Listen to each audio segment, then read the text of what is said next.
이제 선교적 요한계시록 읽기 이제 오늘 마지막 시간입니다. 22장 내용들이 많지만 집중해서 제목처럼 5가지 교회 공동체가 드러내야 될 가치는 뭘까에 대해서 집중해서 말씀을 보도록 하겠습니다.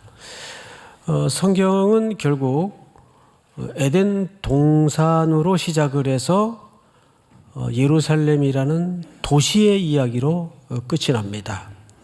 근데 그 도시는 우리가 이해하는 어느 나라에서나 만날 수 있고 있을 법한 그런 욕망 가득하고 경쟁 가득한 양육강식의 도시를 얘기하는 것이 아닙니다.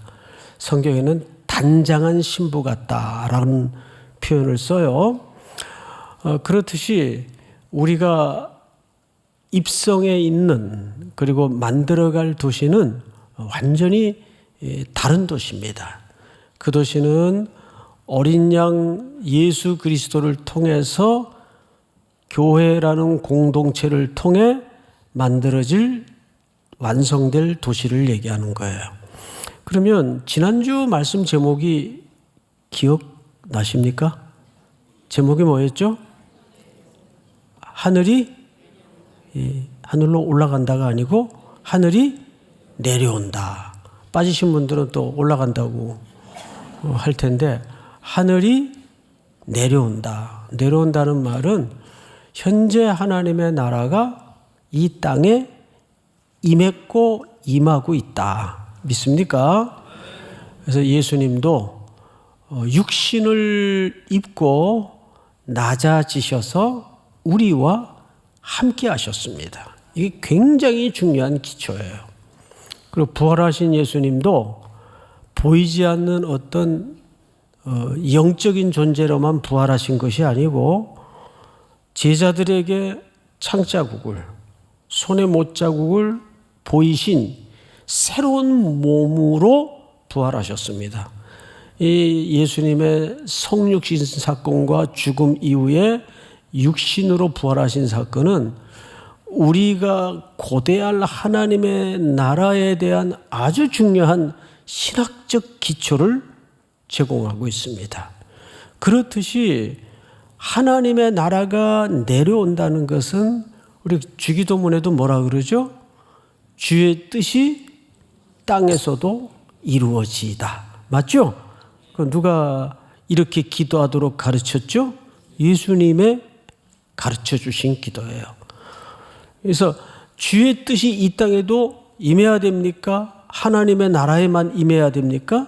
이 땅에 임해야 돼요. 그래서 하나님의 나라는 땅과 하늘이 구분이 없어집니다. 전체가 하나님의 나라가 되죠. 그리고 그 나라를 새로운 예루살렘을 만들어 가려면 우리가 어떻게 해야 되겠는가? 오늘 5가지 차원에서 간략간략하게 일부 때는 시간이 좀 모자래 가지고 그냥 허겁지겁 5개를 마쳤는데 2부 때부터는 더 모자라요, 시간이. 그래서 좀 군더더기는 좀 걷어내고 핵심만 나누도록 하겠습니다. 1절을 보십시다. 본문 1절. 또 그가 수정같이 맑은 생명수의 강을 내게 보이니, 그가라는 말은 어떤 천사가 요한에게 생명수의 강을 보였어요. 보이니 하나님과 및 어린 양의 보호자로부터 나와서 보니까 거기에 보좌가 있어요. 보좌. 근데 그 보좌는 누구와 공유된 보좌인가 하면 원래 보좌라는 개념은 통치라는 메시지가 가장 강렬한 상징적 위치입니다. 그러니까 하나님께서는 그 보좌에 어린 양과 함께 있다는 말은 그 둘이 같이 앉아 있다 그런 의미보다는 그 통치권을 하나님과 어린 양이 공유하고 있다 그 말이에요. 하나님께서 아들에게 그 권한을 주셨어요. 자, 그런데 수정같이 맑은 생명수의 강이 흘러요. 어디서? 그 보좌에서 흘러요. 그럼 여기서 말하는 생명수의 강이 뭘까? 우리 요한복음 7장을 좀 띄워주실까요? 나를 믿는 자는, 예수님이 하신 말씀이에요, 성경의 이름과 같이 그 배에서 생수의 강이, 여기 나오는 생수의 강이 등장을 하죠. 흘러 나오리라 하시니, 이는 그를 믿는 자들이 받을 뭘 가리켜 말씀하신 것이라? 그렇죠. 성령을 가리켜 말씀하신 것이라. 그러니까 요한계시록에 나오는 그림 이미지로 표현된 생수의 강은 뭘 얘기하는 겁니까? 성령님을 얘기하는 거예요. 주의 백성들에게 부어지는 성령님을 얘기해요. 그러면 잘 보세요. 놀랍게도 요한계시록 마지막 장에 보좌가 등장을 하고, 그 보좌는 공유된 통치권을 상징하는 자리인데 누구누구가 공유하고 있죠?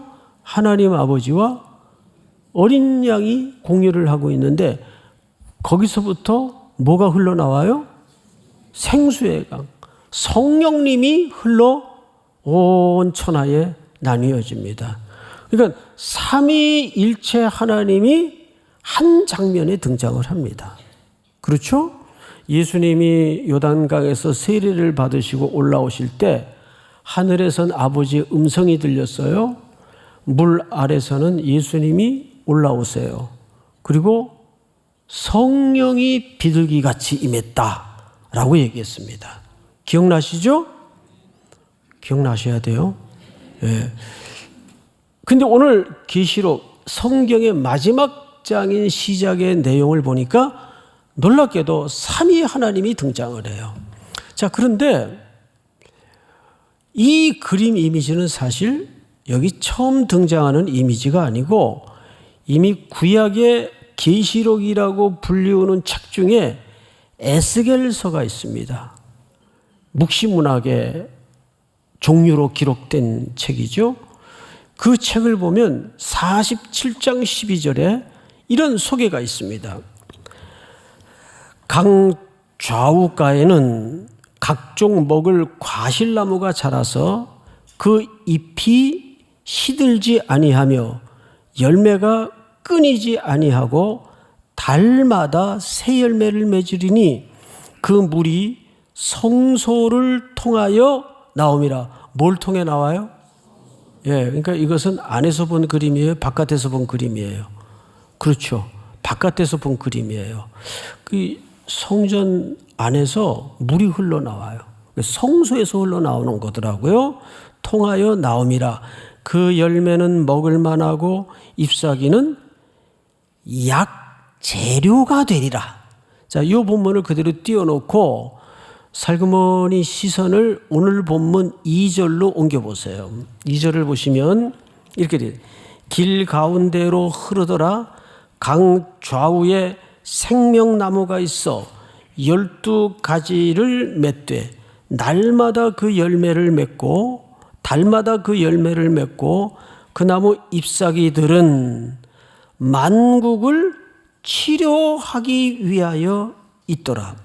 자, 여러분, 계시록 22장과 에스겔서 47장 12절과 비교를 해보면 두 가지 차이가 있어요.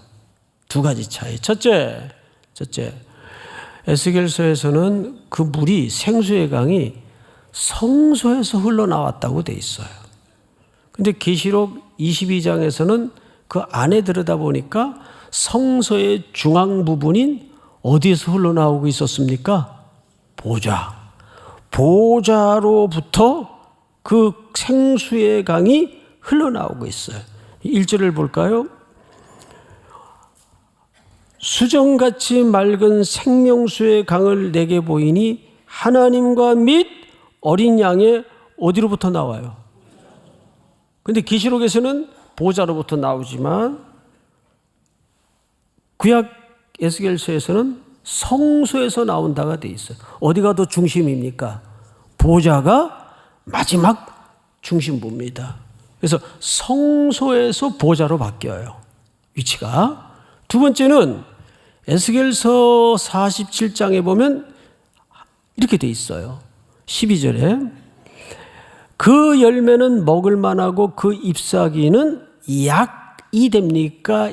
약 재료가 됩니까? 약 재료가 돼요. 자, 근데 이것은 이스라엘 백성들을 향한 제한되고 국한된 이미지였어요. 그런데 오늘 계시록 22장 2절을 보니까 이게 이렇게 증대됩니다.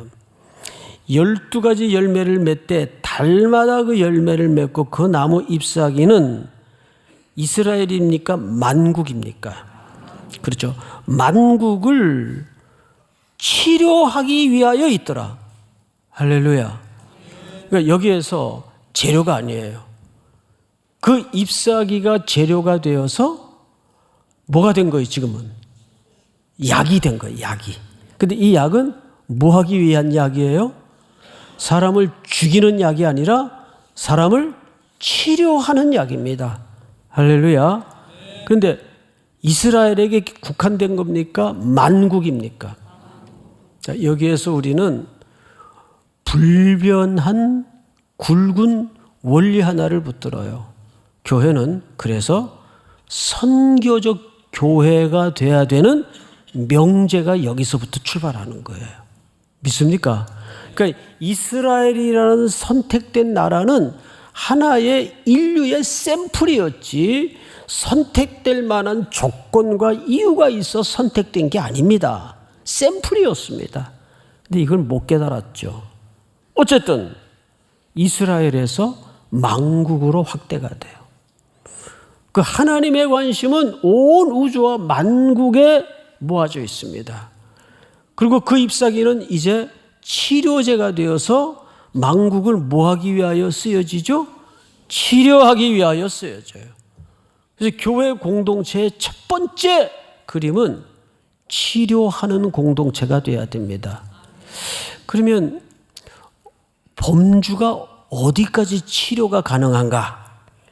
류마티스, 관절염, 두통, 불면증? 사실은 영육간의 모든 것들이 들어갑니다. 거기에는 악한 감정, 원한, 슬픔, 우울함 이게 다 들어가요. 여러분 이 장면 기억나세요? 예수님은 체포되었고 고난을 겪었고 십자가에 죽으셨고 부활하셨다라는 소문만 났어요. 어쨌거나 제자들은 그 후에 주랭랑을 쳐가지고 어느 한 집에 문들을 꽁꽁 닫아 걸고 두려워하여 숨었더니라고 돼 있어요. 그때 부활하신 새 몸을 입으신 예수님이 나타나셔서 제자 공동체에게 처음으로 하신 말씀이 뭐예요? 너희에게 에이레네 평강이 있을지어다. 2번 평강이 나오죠. 소명을 주실 때 평강을 또 말씀하세요. 거기서 처음에 말씀하신 평강은 어떤 평강일까요? 그것은 물리적인 평강입니다.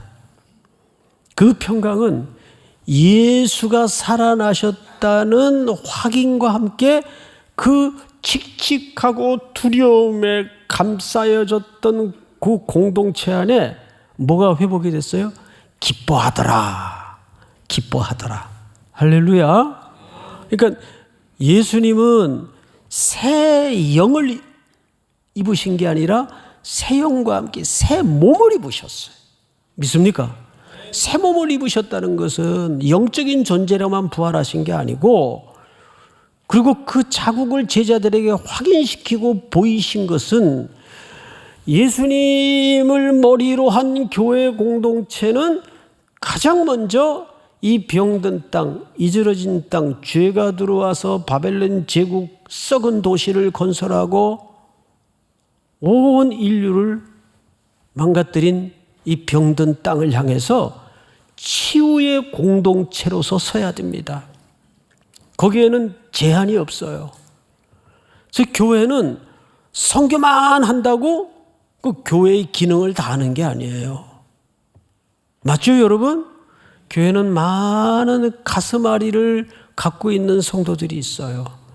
빚의 문제, 원한의 문제, 인간관계로 오는 상처, 뭐 이 5 주제를 지금 얘기해야 되는데 열거하려면 끝이 없죠.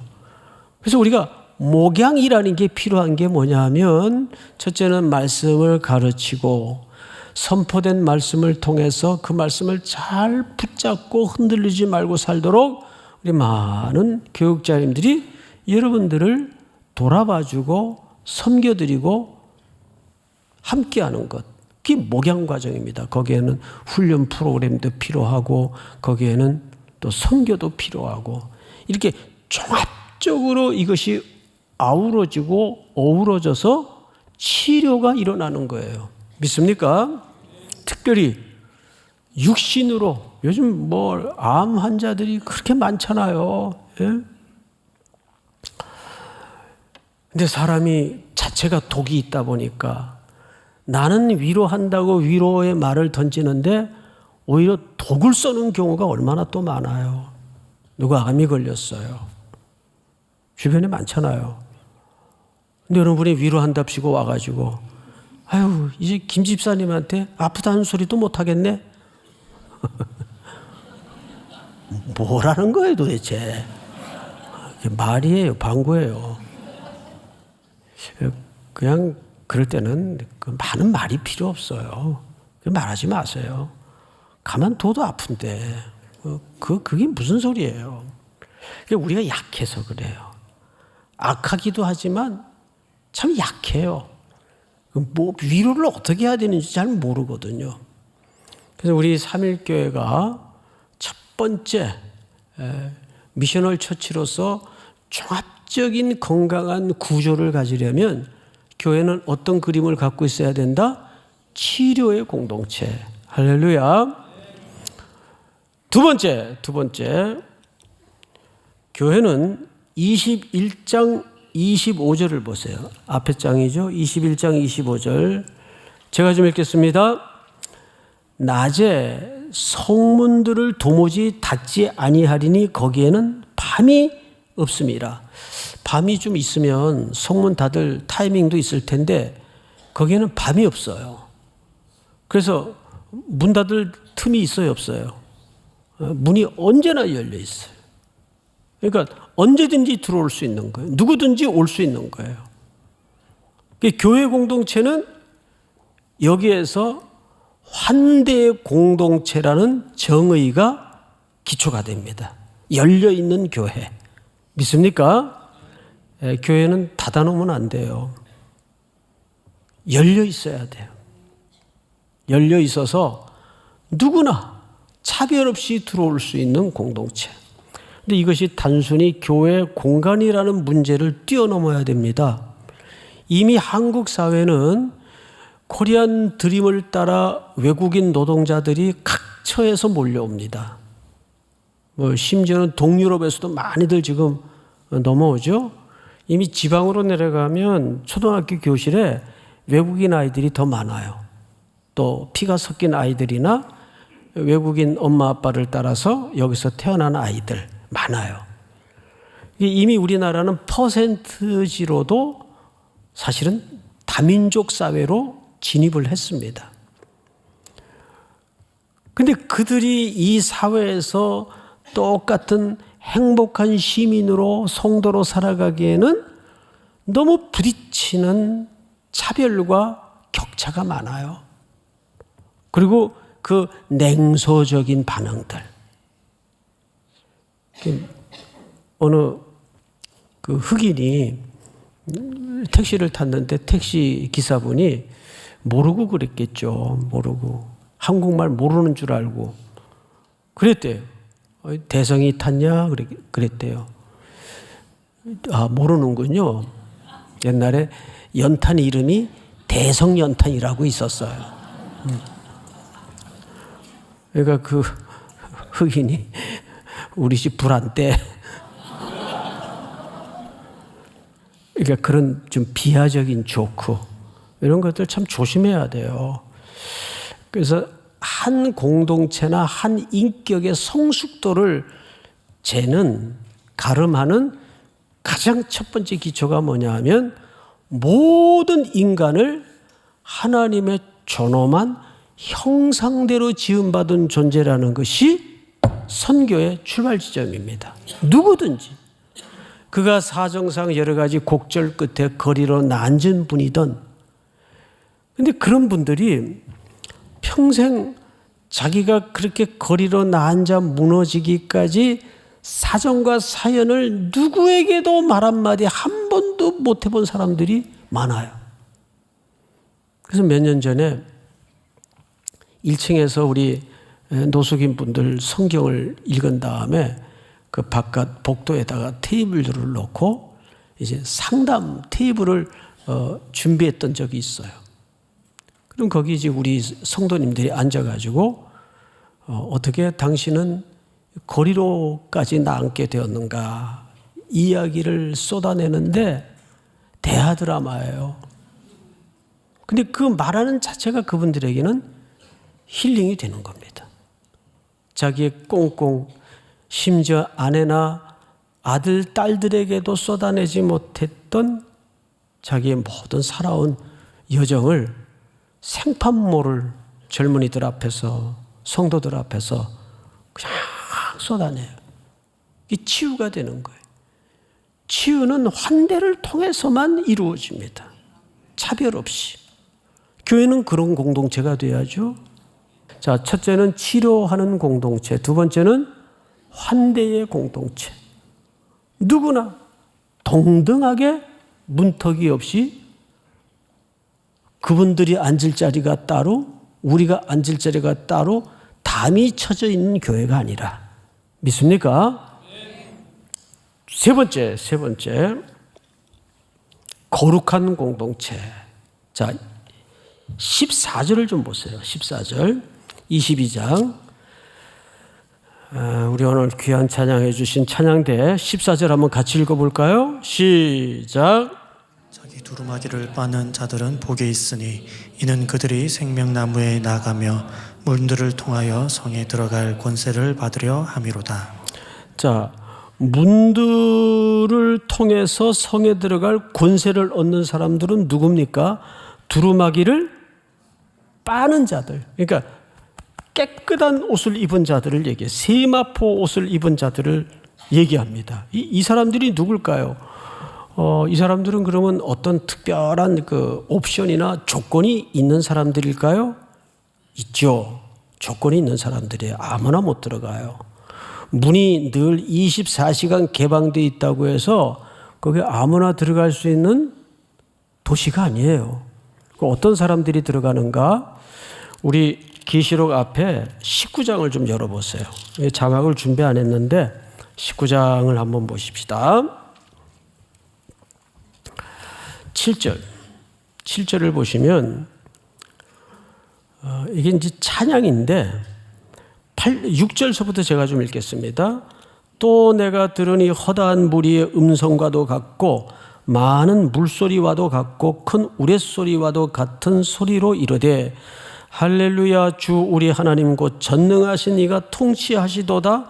우리가 즐거워하고 크게 기뻐하며 그에게 영광을 돌리세. 어린 양의 혼인 기약이 이르렀고 그의 아내가 자신을 준비하였으므로, 여기 그의 아내, 어린 양의 아내를 얘기하는 거예요. 근데 이 아내라는 말은 여기 신부라고 그래야 되는데 신부라는 말은 눈패라는 말이 있어요. 이 신부예요. 근데 신부라는 말을 쓰지 않았어요. 아내라는 말을 썼어요. 이미 아내예요. 귀내라는 말을 썼어요. 무슨 차이일까요? 이미 십자가에서 어린 양과 우리는 연합이 이루어졌습니다. 믿습니까? 그래서 정혼한 사이예요. 뭐만 남았죠? 예식만 남은 거예요. 이게 유대인들의 또 독특한 결혼식의 형식 아닙니까? 그러니까 여기서는 아내라고 표현하는 게 맞습니다. 그래서 눈패, 신부라고 말하지 않고 귀내, 아내라고 얘기를 해요. 아내. 자, 그런데 그의 아내가 자신을 어떻게 했어요? 준비했어요. 8절 우리 전체가 한번 같이 읽어볼까요? 시작. 그에게 빛나고 깨끗한 세마포 옷을 입도록 허락하셨으니 이 세마포 옷은 성도들의 옳은 행실이로다 하더라. 할렐루야. 이 세마포 옷은 성도들의 옳은 행실이래요. 자, 그러면 옳은 행실을 한 성도들에게만 입히우는 옷일까요? 놀랍게도 여기 옳은 행실이라는 말은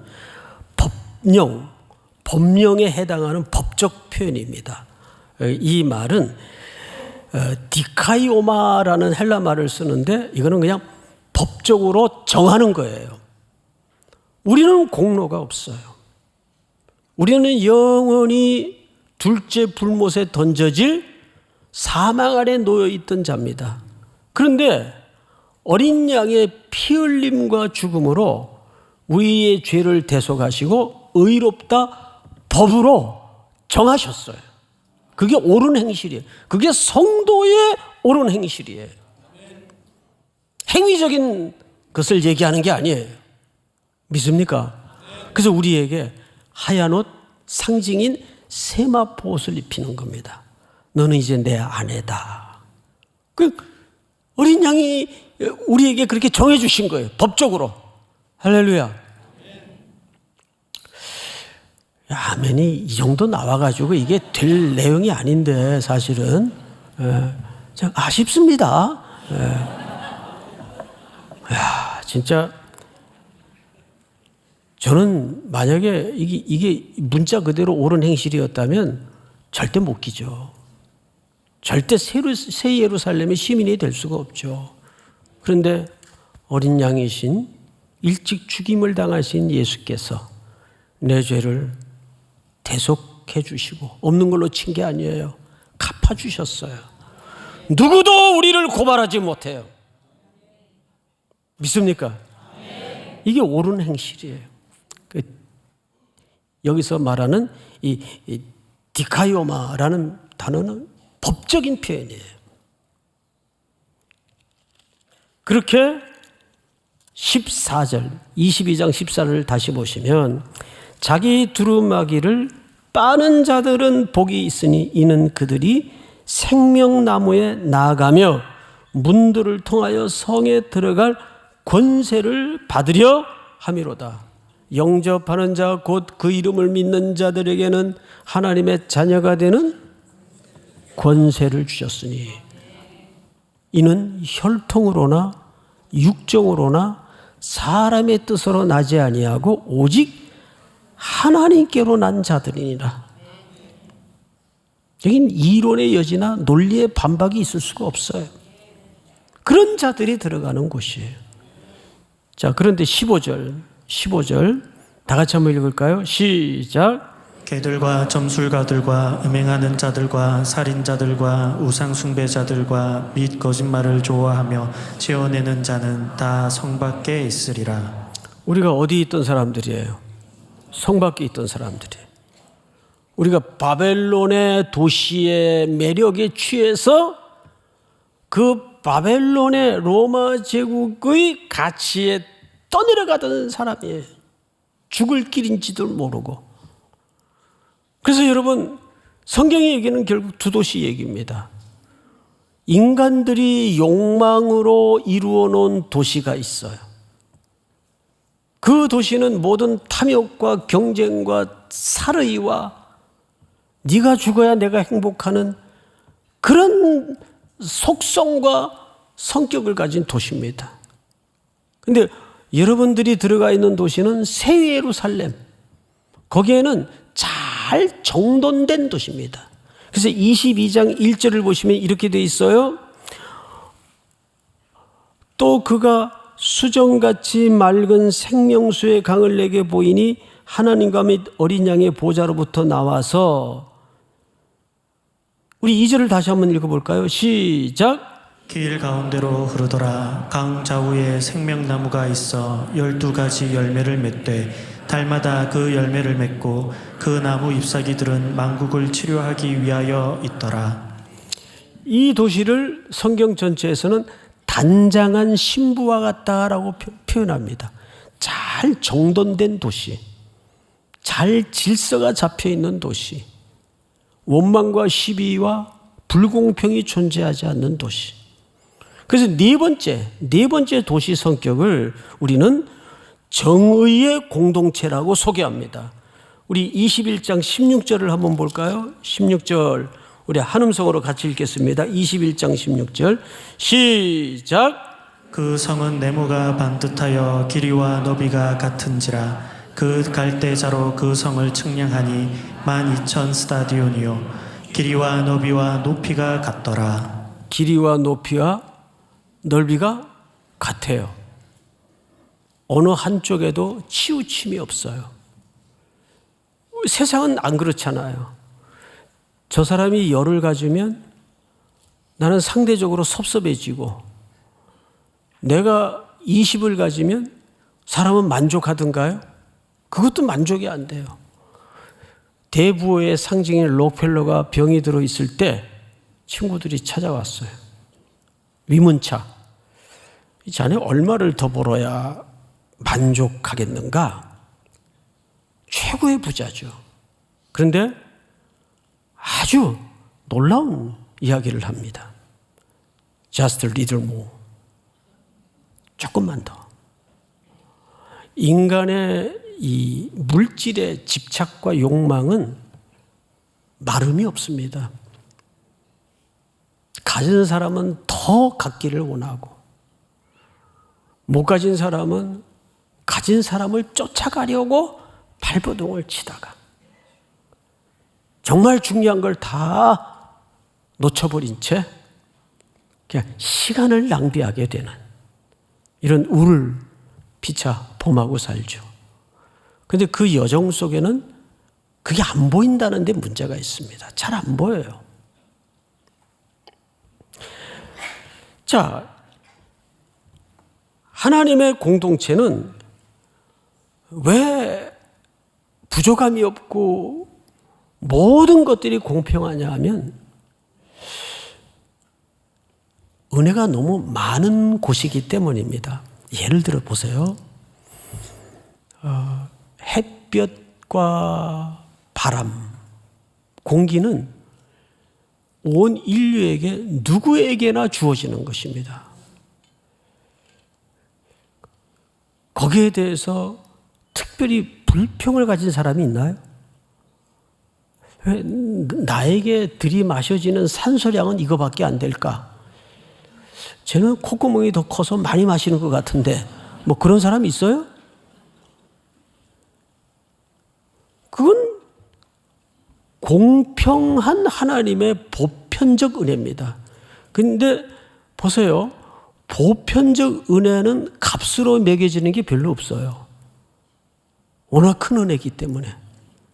햇볕과 공기와 시원한 바람. 그래서 하나님의 나라의 가장 부유함의 특징은 공평으로 나타납니다. 왜? 넘치는 곳이기 때문에. 믿습니까? 이제 그런 공동체를 훈련하고 연습할 때가 어디겠어요? 교회예요. 그걸 가장 초대교회 태생할 때 사도들이 보여줬던 그림 아니에요. 네 것 내 것을 구분하지 않고 다 내놨어요. 그래서 필요한 자들이 배부름을 얻고 나누어 썼다는 기록이 요한복음의 사도행전에 나와 있지 않습니까? 그런 공동체예요. 그게 진짜 정의예요. 똑같이 나눠 갖는 게 정의가 아니에요. 생각해 보세요. 얘는 공부가 8이 필요하면 또 얘는 둘만 가르쳐줘도 되는 머리라면 선생님을 누구한테 붙여야 되겠어요? 둘만 가르쳐줘도 되는 애는 조금만 도와주면 되고 8을 가르쳐줘도 안 되는 애들한테 스페셜하게 또 선생님을 붙여줘야 돼요. 공평은 그런 거예요. 똑같은 게 공평이 아니에요. 하나님의 공평은 우리의 이해의 개념으로는 비공평적 속성을 갖고 있어요. 그런데 넓은 하나님의 은혜의 범주 안에서 보면 진짜 공평한 나라예요.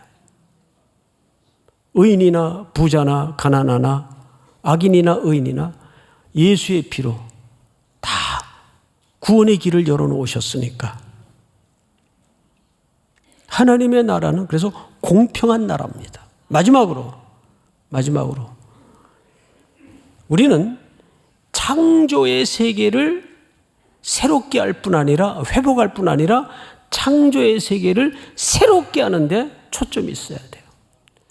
여러분 지금 선교지 다녀오시면 인천공항에 내려가지고 제일 먼저 느끼는 게 지금 뭐죠? 뭡니까? 선교지 안 갔다 오셨나요? 확 덮여오는 열기. 아프리카보다 우리나라가 지금 더 더워요. 아프리카보다. 와.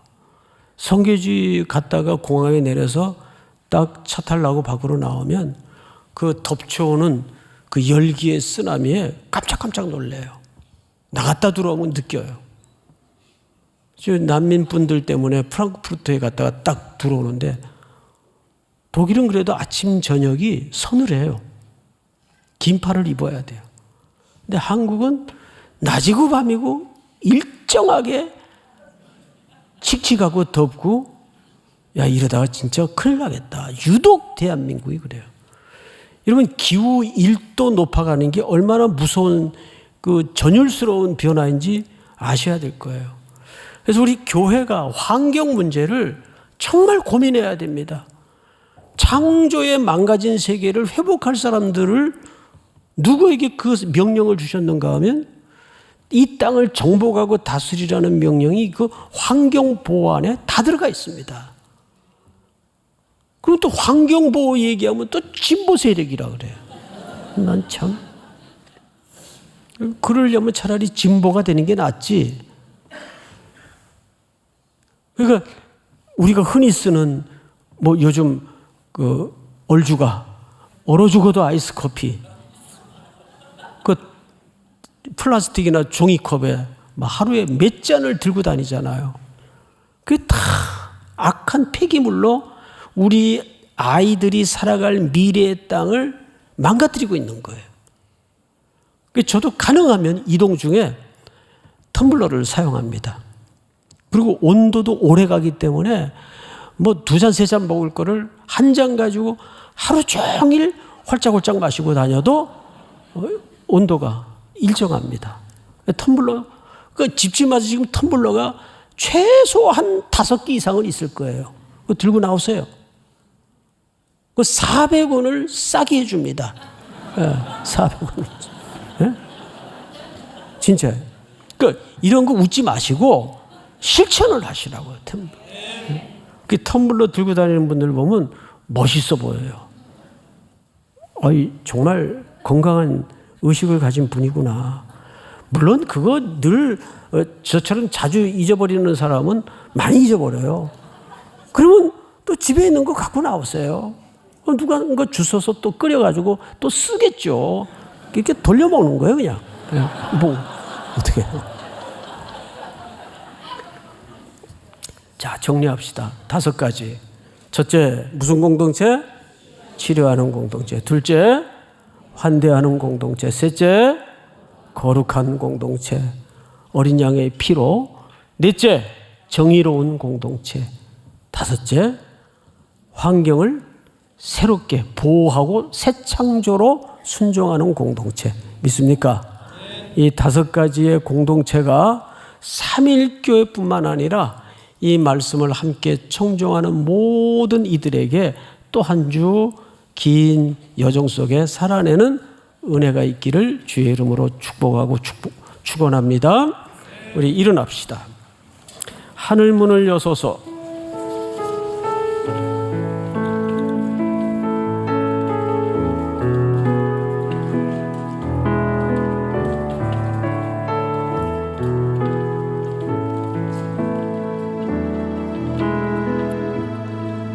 하늘의 문을 여소서.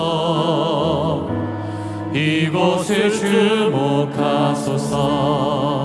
주를 향한 노래가 꺼지지 않으니